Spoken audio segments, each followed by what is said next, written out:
अच्छा सुनो, सब्सक्राइब करते वक्त ना घंटी बजा देना, ताकि जब मैं ऑनलाइन आऊँ तो तुम्हारे फोन की भी घंटी बजे।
कैसे के हम लइयो दुल्हन राने के खबरिए हो है।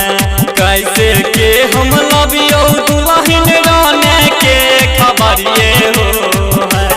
हाय अल्लाह है रोने पहर लागल छौद समन में हो है।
right